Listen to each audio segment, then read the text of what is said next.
So I'd like to have a word about nutrient balance. Lots and lots of owners who I speak to will tell me that their dog must be having a good diet because the dog looks fine.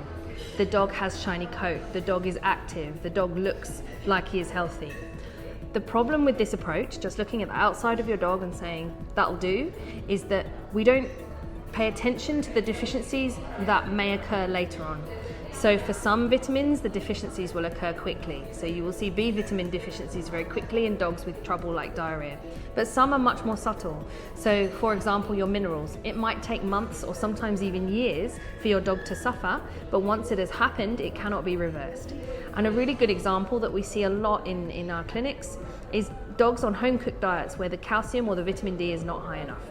And those dogs, over a number of years, their jaw gets absorbed by the processes in the body trying to reabsorb calcium from the bones to replace the calcium that has been lost over the many, many years of us feeding an inadequate diet.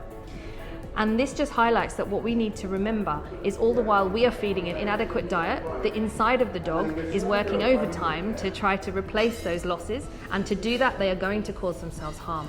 So these dogs take all the bone out of their jaw, trying to replace their internal body stores, and in the end actually we find ourselves removing these dogs' teeth, and you can find yourself with a 6-7-year-old dog with no teeth at all. So please, if you realise, if you know that the diet you're feeding is not optimal, that there aren't balanced nutrients in the food, please don't assume that your dog is fine because it looks okay on the outside, because what you must realise is that eventually nutrition deficiencies will catch them up eventually.